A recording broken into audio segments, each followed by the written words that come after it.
Assalamu alaikum guys, I hope you all are doing fine.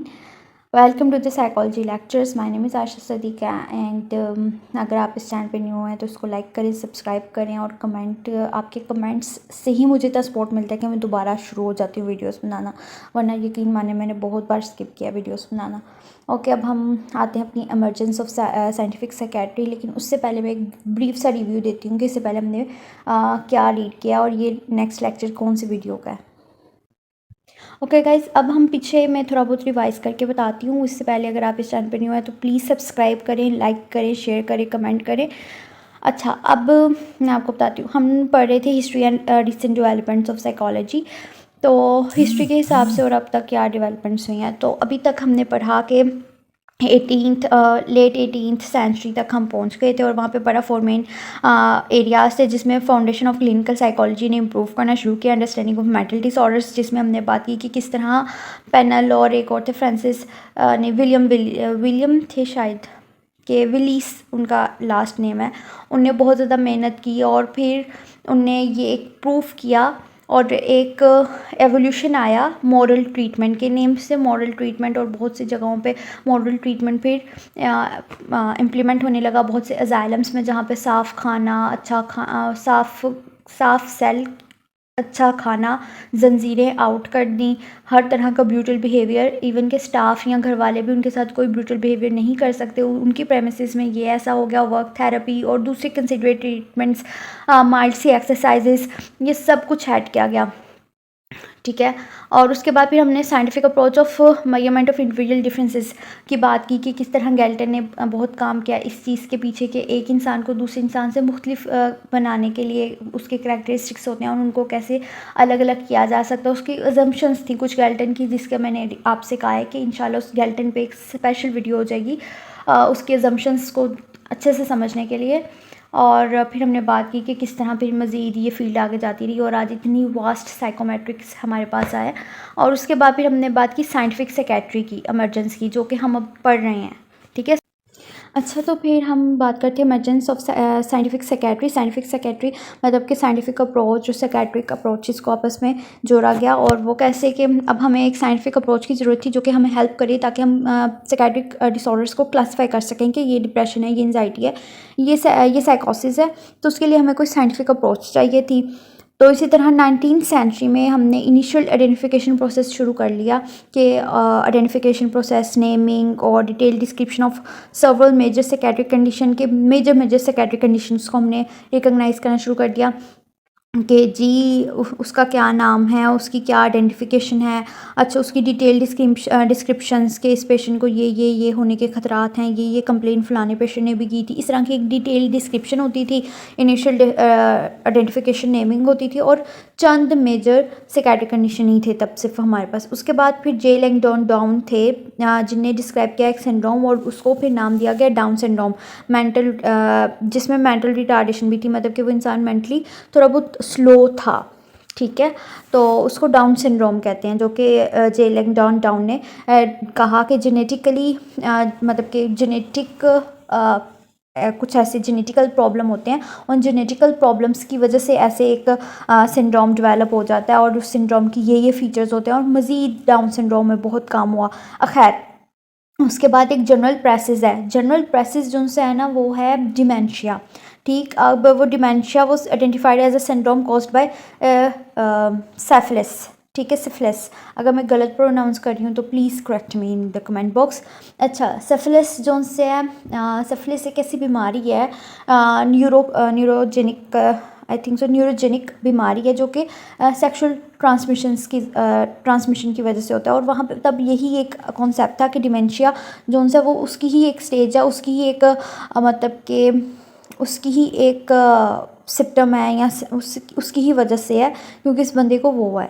ठीक, तो इस तरह मतलब कि जनरल प्रेसिस, जिसको हम डिमेंशिया भी कह सकते हैं, उसको ऐसे करैक्टराइज किया जा सकता था कि वो सिंड्रोम जो है वो होता है सेफेलिस से। सेफेलिस जो है वो है मतलब कि सेक्सुअली ट्रांसमिटेड डिसऑर्डर। ठीक है, उसके बाद है इमाइल क्रेपेलिन। इमाल क्रिपलिन ने फर्स्ट एडिशन पब्लिश किया था साइकियाट्री की टेक्स्ट बुक का 1883 में। Kraepelin provided a rich and detailed description of dementia praecox syndrome marked by hallucination. और एक सिंड्रोम मतलब कि डिमेंशिया प्रेकोस, और उसने एक सिंड्रोम जिसमें हेलुसिनेशन का बताया, डिल्यूजन्स का बताया, प्रोग्रेसिव डिटोरिएशन इन इंटेलेक्चुअल फंक्शनिंग के, इंटेलेक्चुअल फंक्शनिंग भी उसकी कम होने लगी है। इनकॉन्ग्रेंट इमोशनल एक्सप्रेशंस की उसके इमोशनल एक्सप्रेशन जो हैं वो भी इनकोहरेंट हो गए हैं, मतलब कि कभी बहुत खुश कभी बहुत गम, कोई एक मुसलसल और एक रवि नहीं है। लाइक एक नॉर्मल इंसान में होती है और एक स्पेशल नीड्स के इंसान में, एक स्पेशल पर्सन जो कि मेंटली डिस्टर्ब है उस इंसान में नहीं है। वो कोई भी इमोशन बहुत एक्सट्रीम लेवल पे समझाएगा, ठीक है, या कि कोई भी इमोशन बहुत अजीब तरीके से एक्सप्रेस करेगा, तो उसको इनकॉग्रेंट इमोशनल एक्सप्रेशन कहेंगे। In later editions he described sub types of the condition including paranoid, hebephrenic, catatonic. अभी भी ये मतलब कि अगर मैं कहूँ कि स्किज़ोफ्रेनिया की कुछ टाइप्स आ जाती हैं तो उसमें आ जाता है paranoid schizophrenia, hebephrenic schizophrenia, catatonic schizophrenia, और भी दो टाइप्स हैं। उसके बाद फिर ऑब्सेशनल स्किज़ोफ्रेनिया टाइप्स कुछ है एक और उसके बाद फिर हमारे पास dementia praecox is now referred to as schizophrenia. उसके बाद डिमेंशिया प्रोकस जो कि उसने पीछे इंट्रोड्यूस करवाया, उसकी डिटेल और रिच डिस्क्रिप्शन दी इंटेलेक्चुअल मतलब कि हेलुसिनेशंस की, इंटेलेक्चुअल डिक्लाइन की, प्रोग्रेसिव डिक्लाइन की, डिल्यूजनल की, इमोशनल एक्सप्रेशंस की, इनकोहेरेंट की, और उसकी फिर लेटर एडिशन में उसने उसको सब टाइप्स के साथ पैरानॉइड, हेबिफ्रेनिक, कैटाटोनिक के साथ डिस्क्राइब किया। उसके बाद फिर उस डिमेंशिया प्रोकस को रेफ़र करते हैं आज हम as a schizophrenia. Dementia praecox schizophrenia का पिछला नेम था, पुराना नेम था। Kraepelin differentiate dementia praecox from the manic depressive illness, और इसने डिमेंशिया प्रोकस को हम मैनिक डिप्रेसिव इलनेस से कैसे डिफरेंशिएट करेंगे ये भी हमें बहुत अच्छे से बताया समझाया। उसके बाद Kraepelin argued that all mental disorders could be divided into those with endogenous and exogenous causes, के कुछ एंडोजेनियस कॉजेज़ होते हैं, कुछ एक्सोजेनियस होते हैं। अब एंडोजेनियस कौन से होते हैं, एक्सोजेनियस कौन से होते हैं, ये आपने मुझे कमेंट बॉक्स में बताना है। अगर अच्छे से आंसर नहीं दिया होगा तो इंशाल्लाह आप कमेंट बॉक्स में मुझसे पूछ लें तो मैं आपको कमेंट बॉक्स में आंसर कर दूंगी कि एंडोजीनियस और एक्सोजीनियस कौन से होते हैं। लेकिन अगर किसी को नहीं पता, अगर किसी ने कमेंट में नहीं पूछा, इट्स मीन कि उसको पता है और वो बस बताना नहीं चाहता। खैर, और जिसने सही बताया होगा उसको कमेंट पिन कर दूंगी मैं। अच्छा, तो emergence of scientific psychiatry helped set the stage of clinical psychology in a variety of ways. और इसी तरह फिर साइंटिफिक साइकियाट्री को help set the stage of clinical psychology. Scientific psychiatry ने क्लिनिकल साइकोलॉजी को बहुत तरीक़ों से, बहुत तरह से हेल्प किया, और यही इमरजेंस थी इन दोनों की। अब ये है हमारे पास इमाल क्रिपलिन की बुक का बाहर का पेज, जिसमें है manic depressive insanity and Paranoia. अच्छा, उसके बाद खैर फिर इमरजेंस ऑफ साइंटिफिक साइकियाट्री ने बहुत तरीक़ों से हेल्प किया। अच्छा, अब मुझे ना चैन नहीं आ रहा तो मैं बता ही देती हूँ। एंडोजीनियस वो जो बायोलॉजिकल कॉजेज़ हैं, जेनेटिक कॉजेज़ हैं उस बीमारी के, उस मेंटल डिसऑर्डर के। और exogenous stress, divorce, job loss, कोई भी दूसरा स्ट्रेसर है आउटसाइड द मतलब कि सोशल या साइकोलॉजिकल स्ट्रेसर एक्सोजीनियस होते हैं। एंडोजीनियस जेनेटिक और बायोलॉजिकल होंगे। ओके, अब हम आ ही जाते हैं इस पेज में। मैं तब उस पे से आ ही नहीं पा रही थी बताए बगैर। अच्छा, अब फर्स्टली इम्प्रूव की हम लोगों ने क्लासिफिकेशन, जो कि हमें स्टिल इम्प्रूव करने की ज़रूरत थी ताकि हम एक डिफरेंशियल डायग्नोसिस को बेहतर कर सकें। Improve methods of marking differential diagnosis, उसको हम डिफरेंशियल डायग्नोसिस को बेहतर कर सकें, इसलिए हम क्लासिफिकेशन को इम्प्रूव करते रहे। सेकंड जो हमने किया वो था differentiate mental retardation from other psychiatric conditions. के मेंटल रिटार्डेशन तो एक चीज़ है, लेकिन दूसरी साइकेट्रिक कंडीशंस जो सी हैं उससे मेंटल रिटार्डेशन को अलग करना है, और नीड अ वैलिड और एक वैलिड इंस्ट्रूमेंट चाहिए था ताकि हम इंटेलेक्चुअल फंक्शनिंग को एक्सेस कर सकें। अब थर्ड था psychiatric classification system. Most notably Kraepelin identified some psychiatric condition that may have non psychological causes, non biological causes. अब क्रिपलिन ने क्रिपलिन्स कुछ ऐसी साइकेट्रिक कंडीशंस भी फाइंड आउट की जिसमें कोई भी बायोलॉजिकल कॉज नहीं मिला। तो अब हमारे पास आ जाता है hysteria and the ascendance of psychological determinism. अब हिस्टेरिया एक ऐसी कंडीशन है जिसमें उस इंसान की अनयूजुअल और वैग मेडिकल कंडीशंस होती हैं। अभी हम इसकी ही पीछे बात कर रहे थे कि कोई ऐसी जिसकी बायोलॉजिकल कोई कंडीशन कोई मिले ही ना। और अगर हम हिस्टेरिया की बात कर लें तो इसमें न्यूरोलॉजिकल सिम्टम्स अपीयर ज़रूर होते हैं, लेकिन कोई फिज़िकल या न्यूरोलॉजिकल या मेडिकल कोई वजह नहीं मिलती, कोई कोज नहीं मिलता, लेकिन हमें सिम्टम्स और बहुत वैग और बहुत अनयूजुअल मेडिकल कंप्लेंट्स मिलती हैं, तो हम उसको हिस्टेरिया कह रहे थे। तो पेशेंट विद हिस्टेरिया जो थे वो यूजुअली अडल्ट होते थे, अडोलसेंस होते थे, यंग अडल्ट फीमेल्स होती थी, जिनको anxiety, fatigue, memory loss, anaesthesia मतलब कि बेहोश हो जाना या फिर कोई ना कोई सेंसरी इम्पेयरमेंट हो जानी, पैरालिसिस फील होना, ट्रेस टू रिकग्नाइजेबल बायोलॉजिकल अबनॉर्मलिटीज़ और फिजिकल माल फंक्शंस, मतलब कि बायोलॉजिकल अबनॉर्मलिटीज़ और फिजिकल माल फंक्शंस जो उनसे उन्हें वो रिकग्नाइजेबल उसके ट्रेसेस होने। लेकिन स्टिल जैसे कि मैंने बताया कोई भी प्रूफ नहीं मिल रहा था न्यूरोलॉजिकल। अब एक इंसान कह रहा है मुझे दिखाई नहीं दे रहा है, एक इंसान कह रहा है मुझे हिला नहीं जा रहा, लेकिन अगर हम उसकी MRI कर रहे हैं, सारे टेस्ट करा लें, हमें कोई मेडिकल प्रूफ ना मिले, फिर तो नॉन बायोलॉजिकल जो उनसे प्रूफ्स के बगैर हमारे पास डिसऑर्डर है वो क्या है, वो एक हिस्टेरिया है। अब French neurologist gene Martin charcoal जो उनसे थे वो बहुत फैसिनेट हुए फिनोमेना ऑफ हिस्टेरिया का। तो चारकोल ने बिलीव किया हिप्नोटिज़म में। हिप्नोटिज़म तब एक न्यूली डिस्कवर्ड प्रोसीजर था that was garnering a great deal of attention in जो कि बहुत ज़्यादा यूरोपियन इंटेलेक्चुअल सर्कल्स में हिप्नोटिज़म एक बहुत ज़्यादा मतलब कि शोहरत कमा रहा था। ठीक है, तो वहाँ पे जो उनसे हिस्टेरिक कंडीशन इंड्यूस करवाई गई, तो चारकोल ने मतलब कि उसके साथ हिस्टेरिया के साथ हिप्नोटिज़म करवा के देखना चाहा। तो charcoal believe that one could not study hysteria without hypnosis, के हिप्नोसिस के फिनोमेना के बगैर में भी हम लोग हिस्टेरिया को ना समझ सकें, since the two phenomena were so closely related. के अब हिप्नोसिस क्या अनकॉन्शियस कि उसमें भी इंसान जो है पैरालाइज हो जाता है, उसकी सेंसेस उसकी नहीं रहती और ऐसे काम नहीं करी होती, उसके अकॉर्डिंग नहीं काम करी होती, एक कमांड पे काम करी होती हैं। और हिस्टेरिया भी कुछ ऐसा ही है, तो क्यों ना दोनों काफ़ी मिलते जुलते हैं, एक दूसरे की मदद से रीड किया जा सके। By conducting subjective neurological examination of people under hypnosis, Charcot believed that he had demonstrated that the hysteric symptom could not be produced by conscious deception. ये conscious ये जानबूझ के है ही नहीं, ये कॉन्शियस डिसेप्शन नहीं है, ये जानबूझ के धोखा नहीं है। ये मतलब कि एक होता है कि हमारा कॉन्शियस डिसेप्शन, एक हम जानबूझ के झूठ बोल रहे हैं, एक जानबूझ के दिखावा, एक जानबूझ के एक्टिंग कर रहे हैं, ये नहीं है, ये अनकॉन्शियस डिसेप्शन है।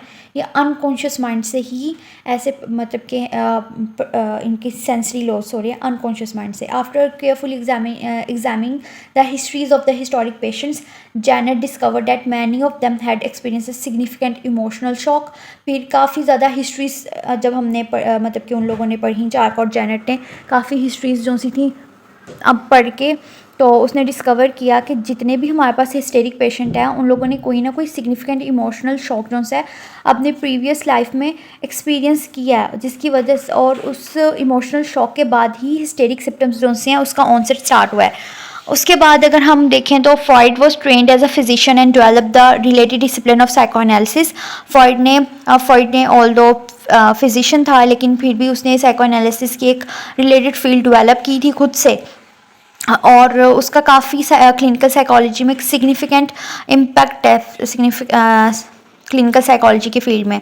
फ्रॉइड ने open the door to non biological and non spiritual thinking about mental disorders. फिर उसने उसके बारे में सोचना शुरू किया। अच्छा, यहाँ पे मैं रिकमेंड करूँगी, नेटफ्लिक्स में फ्रॉइड की एक सीरीज़ आ रही है और उस सीरीज़ में फर्स्ट जो सा है ना, फर्स्ट एपिसोड वो ही ऐसा है कि एक हिस्टोरिक टीनेज गर्ल जो सी है वो उसके घर लेके आते हैं पुलिस इंस्पेक्टर्स, और वो उसका करते हैं। उसके बाद फिर वो एक अपनी मेड को इन्फ्लुएंस कर रहा है कि वो हिप्नोसिस हो, और वो भी हिस्टेरिया के सिम्टम अपनी मेड को बताता है और कहता है कि ये एक ट्रेजिक इवेंट तुम्हारे साथ हुआ है, तब से तुम बोल नहीं सकती और तुमने ये एक मेरे साथ मिलके एक प्ले करना है सबके सामने। तो वो आप ज़रूर देखिएगा। तो Freud idea about unconscious influence the development of psychological testing, most notable development of projective technique, कि उन्होंने ऐसी कोई प्रोजेक्टिव टेक्निक बनाई जिससे हम समझ सकें कि इसका मसला क्या है या क्या है। The birth of a discipline, और इसी तरह first psychology laboratories had been established in 1879 by William Wundt. अब ये साइकोलॉजिकल लेबोरेटरी थी, फंक्शनल साइकोलॉजी के प्रिंसिपल में थी, और गैल्टन ने जो दिया था वो डिफरेंशियल साइकोलॉजी का फिनोमेना हम उसको कहते हैं, और विलियम वॉन्ट ने फंक्शनल दिया था। At the university of Leipzig in Germany, William James जो उनसे थे 1842 1910 में हार्वर्ड यूनिवर्सिटी यूएस में उसने लेबोरेटरी बिल्ड की, इस्टेब्लिश की। उसके बाद जे स्टैनले हॉल ने इस्टेब्लिश की थी सेकंड यूएस लेबोरेटरी इन 1883, और जेम्स मैकीन कैटल ने ओपन की थी थर्ड 1888 में। ठीक है, उसके बाद by 1900 however there were over 40 psychological laboratories in United States, कि 1900 तक, सबसे पहले हुई थी 1879 में, और 1900 तक 40 साइकोलॉजिकल लेबोरेटरीज जो सी थी वो यूनाइटेड स्टेट में डेवलप्ड थी, मतलब बन चुकी थी। और अगर हम आज में बात करूँ अपने पाकिस्तान की, तो मेरा नहीं ख्याल कि कुछ होगी। हाँ, हर यूनिवर्सिटी की एक होगी, बस बड़ी बात है, लेकिन उस पर भी इतना कोई ख़ास काम आई डोंट नो, ना ही पता है मुझे। The birth of discipline 1890 to 1910। अब ये ज़रा हमारे पास एक लेंथी टॉपिक आ जाता है, इंशाल्लाह ये हम नेक्स्ट लेक्चर में कवर करेंगे। तब तक के लिए अल्लाह हाफिज़, टेक केयर। और आप इस चीज़ को समझे, कुछ समझ नहीं आ रही, you can ask me on a comment box. हमने 4 एरियाज़ हमने पढ़े हैं क्लिनिकल साइकोलॉजी के, जिसमें सबसे पहले था अंडरस्टैंडिंग ऑफ मेंटल डिसऑर्डर्स, जो कि हमने समझा। उसके बाद था इंडिविजुअल डिफरेंसेस की साइंटिफिक अप्रोच के ज़रिए उनको कैसे समझा जाए। उसमें हमने गाल्टन की डिफरेंशियल साइकोलॉजी का कॉन्सेप्ट क्या था वो थोड़ा वो समझा, और किस तरह मज़ीद उस पर काम शुरू हो गया वो। उसके बाद फिर हम लोगों ने पढ़ा emergence of psychiatric approach, scientific secretary जब साइकोलॉजी से जुड़ी तो साइकोलॉजी को क्या क्या बेनिफिट्स हुए, इसमें हमने ये सब कुछ पढ़ा। उसके बाद हिस्टेरिया क्या था, और हिस्टेरिया के बाद किस तरह फ्रॉइड के बाद मज़ीद दूसरे लोग, और मज़ीद किस तरह पहली खोली विलियम वॉन्ट ने, और विलियम वॉन्ट की पहली लेबोरेटरी के बाद 1900 तक किस तरह एक 40 साइकोलॉजिकल लेबोरेटरीज यूनाइटेड स्टेट में डेवलप हो चुकी थी। ये थी हमारी किस तरह, हाँ, मतलब कि असेंडेंस ऑफ साइकोलॉजी थी, और बर्थ ऑफ डिसिप्लिन मतलब साइकोलॉजी की बर्थ हो चुका था। मज़ीद बहुत ज़्यादा आगे नॉलेज इंशाल्लाह हम नेक्स्ट वीडियोस में करेंगे। तब तक के लिए टेक केयर, अल्लाह हाफिज़, और लाइक सब्सक्राइब ज़रूर करिएगा।